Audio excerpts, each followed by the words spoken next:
Jack from SharpCloud, and today I'm going to be showing you how to restore a story in SharpCloud. So by the end of this video, you'll understand everything there is to know about restoring changes to a SharpCloud story. So as you can see, I've got a SharpCloud story open here, and I might want to restore an earlier version before certain edits were made. And I would do that by navigating to the drop-down beside Story here and selecting Restore Story. And then I get a list of all these different backups of the story that have been taken at different times. I can see the time when the backup was made. I can see who made it and open it to get more information about them.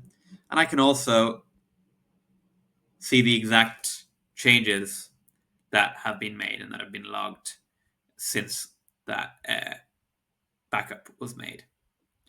If I wanted to restore the story to the earlier version, I would just press this button to restore. I'll point out that the backups are made every 5 minutes, and you can revert those changes, but they do expire after 30 days. So that's how you get to the option to restore, and that will just bring you back to an earlier version of the story. So at the end of this video, we've talked through how you can restore stories, how that functionality works, and the different cadences that it uses around those, backing up every 5 minutes and those restorations lasting for 30 days. Thank you for watching.